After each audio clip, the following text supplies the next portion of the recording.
কলম্বিয়ার সেরেজন এলাকার একটি কয়লা খনির গভীরে বিজ্ঞানী এবং প্যালিওন্টোলজিস্টদের একটি দল খনন কাজ চালাচ্ছিল। কারণ এই কয়লা খনিটি আসলে ৬ কোটি বছরের পুরনো রেইন ফরেস্টের কারণে তৈরি হয়েছিল। ঠিক এই কারণেই তারা সেখানে প্রাচীন যুগের গাছপালা এবং প্রাণীদের অবশেষ বা দেহাবশেষ খুঁজছিলেন। এই জায়গাটি ছিল বিশ্বের আড়ালে লুকিয়ে থাকা এক রহস্যময় অতীতের অংশ, যা মাটি তার স্তরে স্তরে লুকিয়ে রেখেছিল। খনন চলাকালীন বিশেষজ্ঞরা পাথরের গভীর থেকে একটি অদ্ভুত জিনিস খুঁজে পান। যখন তার উপর থেকে মাটি সরিয়ে ফেলা হলো, দেখা গেল এটি অন্য কিছু নয়, বরং একটি হাড়। কেউ বলল এটি কুমিরের হাড়, কেউ একে কচ্ছপের হাড় বলতে লাগলো, আবার কেউ একে পুরনো গাছের গুড়ি বা কাণ্ড মনে করছিল। কিন্তু এই একটি হাড়ই পরবর্তীতে বিজ্ঞানকে এমন এক জগতের ভ্রমণে নিয়ে গেল, যেখানে এখন পর্যন্ত পৃথিবীর সবচেয়ে বড় সাপ বাস করত, টাইটানোবোয়া। এটি কোনো সাধারণ সাপ ছিল না, বরং আজকের গ্রিন অ্যানাকন্ডার চেয়ে 10 গুণ বেশি ভারী এবং একটি যাত্রীবাহী বাসের চেয়েও বেশি লম্বা ছিল। এটি এতটাই ভারী সাপ ছিল যে যদি এটি মাটিতে চলা শুরু করত, তবে নিজের ওজনেই মারা যেত। তাহলে প্রশ্ন হলো, এটি আসলে চলতো কোথায়? একটি সামান্য হাড় বিশেষজ্ঞদের আমাজনের এমন এক ইতিহাসে পৌঁছে দিল, যার মানচিত্রই ছিল একদম আলাদা।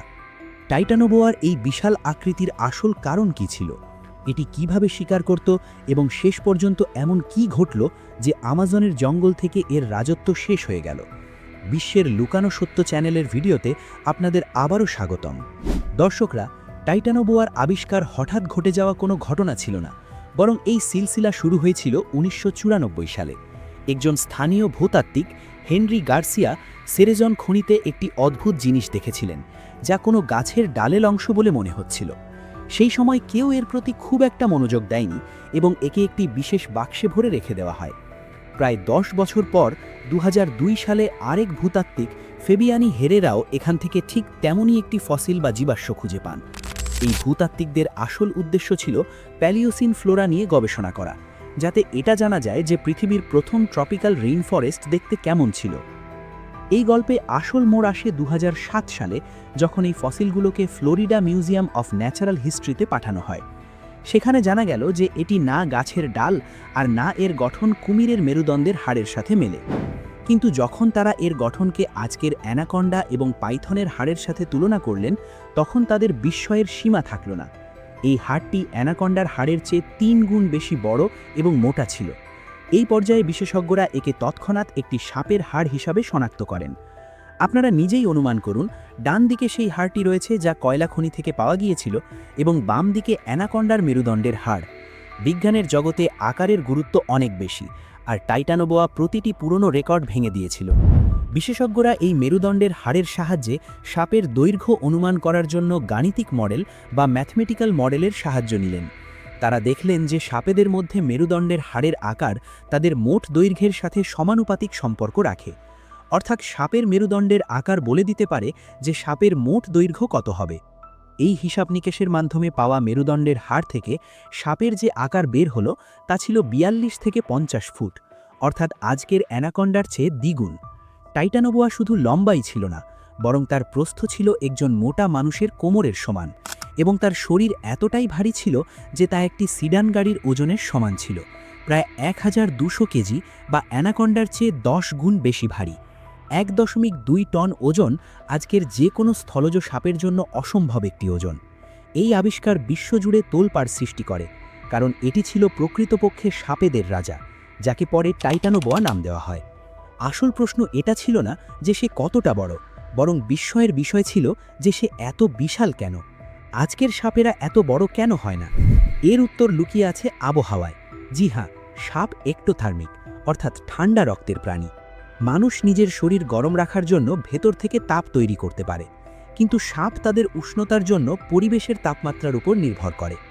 জীববিজ্ঞানের একটি সাধারণ নিয়ম হল, পরিবেশ যত গরম হবে, ঠান্ডা রক্তের প্রাণীর মেটাবলিজম তত দ্রুত কাজ করবে। দ্রুত মেটাবলিজম মানে বেশি শক্তি, বেশি খাবার হজম করতে পারা, দ্রুত বৃদ্ধি পাওয়া এবং বড় শরীরকে ধারণ করতে পারা।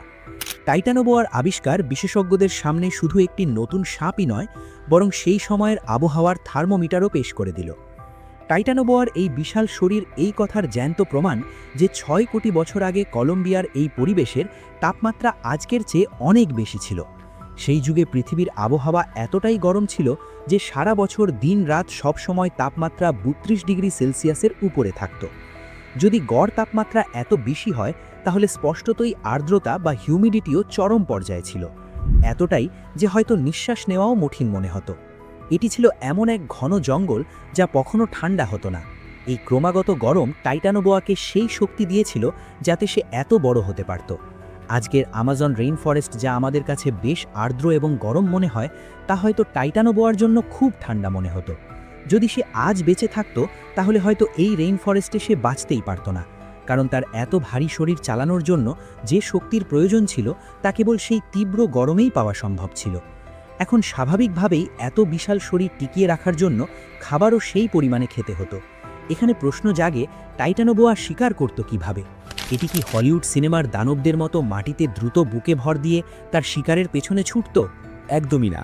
এত বড় এবং ভারী শরীর নিয়ে মাটিতে শিকার করা তো দূরের কথা, মাটিতে চলাফেরা করাই তার জন্য বেশ কঠিন ছিল। অভিকর্ষ বা গ্র্যাভিটি তার ওজনের বিরুদ্ধে কাজ করত, কারণ সাপ যত লম্বা হবে সে মাটির সাথে ততটা লেপ্টে চলবে। এর মানে হলো ঘর্ষণ বা ফ্রিকশন তত বেশি হবে। গবেষণায় জানা গেছে যে টাইটানোবোয়া খুব ধীর গতির ছিল, এজন্য সে ডাঙার নয় বরং জলের শিকারী ছিল। সে ঠিক সেভাবেই আচরণ করত যেভাবে আজকের কুমিররা করে। সে তার বেশিরভাগ সময় গভীর জলাশয় বা কর্দমার্তে জলের নিচে কাটাত, কারণ জল তার ভারী শরীরকে ভেসে থাকতে সাহায্য করত এবং প্লাবতার সাহায্যে সে নিজের ওজন কম অনুভব করত এবং ক্ষিপ্রতা দেখাতে পারত। গভীর জলাশয় এলাকায় সে ওঁত পেতে লুকিয়ে থাকত, শুধু তার চোখ এবং নাক জলের বাইরে দেখা যেত। সে ছিল একজন অ্যাম্বুশ প্রিডেটার, অর্থাৎ ঘাপটি মেরে হামলা করা শিকারী। সে তার শিকারের পেছনে ছুটত না, বরং দীর্ঘ সময় ধরে শিকারের অপেক্ষায় ওঁত পেতে থাকত। ঘণ্টার পর ঘণ্টা, হয়তো দিনের পর দিন সে না নড়াচড়া করে জলে ঘাপটি মেরে থাকতে পারত। তার শরীর জলের রঙের সাথে এমনভাবে মিশে যেত যে শিকার তার উপস্থিতি টেরও পেত না। আর যেই কোনো প্রাণী জল খাওয়ার জন্য কিনারায় আসত, টাইটানোবোয়া বিদ্যুতের গতিতে তার উপর হামলা করত। বিজ্ঞানীরা বায়োমেকানিক্যাল মডেলের মাধ্যমে অনুমান করেছেন যে যখন টাইটানোবোয়া তার শিকারকে পেঁচিয়ে ধরত তখন সে প্রায় 400 PSI এর চেয়েও বেশি চাপ প্রয়োগ করত। এই চাপ এতটাই বেশি যে মনে করুন দুটি আফ্রিকান হাতি আপনার বুকের উপর এনে দাঁড় করিয়ে দেওয়া হয়েছে। টাইটানোবোয়া তার শিকারের দম বন্ধ হওয়ার অপেক্ষা করত না, বরং এত প্রচণ্ড চাপ সরাসরি শিকারের হাড়গোড় ভেঙে যেত এবং রক্ত সঞ্চালন মুহূর্তেই বন্ধ হয়ে যেত, অর্থাৎ চোখের পলকেই শিকারের ভবলীলা সাঙ্গ। কিন্তু সে আসলে কি খেত? এত বিশাল দেহ টিকিয়ে রাখার জন্য তার প্রচুর খাবারের প্রয়োজন ছিল। 6 কোটি বছর আগের এই ট্রপিক্যাল জঙ্গলে টাইটানোবোয়ার পছন্দের খাবার ছিল বিশাল কচ্ছপ এবং প্রাচীন যুগের বড় কুমির। জি হ্যাঁ, সেই যুগে এমন প্রজাতির কচ্ছপও ছিল যাদের আকার 8 ফুটের চেয়েও বড় ছিল, অর্থাৎ একটি স্নুকার টেবিলের সমান বড় কচ্ছপ। টাইটানোবোয়া এমন কচ্ছপগুলোকে নিজের চোয়ালে আটকে তাদের শক্ত খোলস চিরে ফেলতে পারত। তার দাঁত মাছ ধরার জন্য তৈরি ছিল না, বরং মোটা হাড় চূর্ণ করার জন্য তৈরি ছিল। একইভাবে যে কুমিররা আজ জঙ্গলের পুকুরগুলোতে আতঙ্কের কারণ, তাদের চেয়েও বড় কুমিররা সেই যুগে টাইটানোবোয়ার খাবার ছিল। এই সব তথ্য থেকে বোঝা যায় যে টাইটানোবোয়া তার যুগে শিকারীদেরও শিকারী এবং আমাজনের অপ্রতিদ্বন্দ্বী রাজা ছিল। এখন আপনারা হয়তো ভাবছেন, যখন এর শরীরের প্রস্থই একজন সুস্থ মানুষের কোমরের সমান ছিল, তখন সে এত বড় কচ্ছপ কিভাবে খেত? এখানে আপনাদের জানিয়ে রাখি, সাপের আবিষ্কারের ক্ষেত্রে সবচেয়ে বড় সমস্যা হলো তাদের স্কাল বা মাথার খুলি খুঁজে পাওয়া। সাপের খুলি খুবই নাজুক হাড় দিয়ে তৈরি হয়, যা মৃত্যুর পর দ্রুত ভেঙে নষ্ট হয়ে যায়।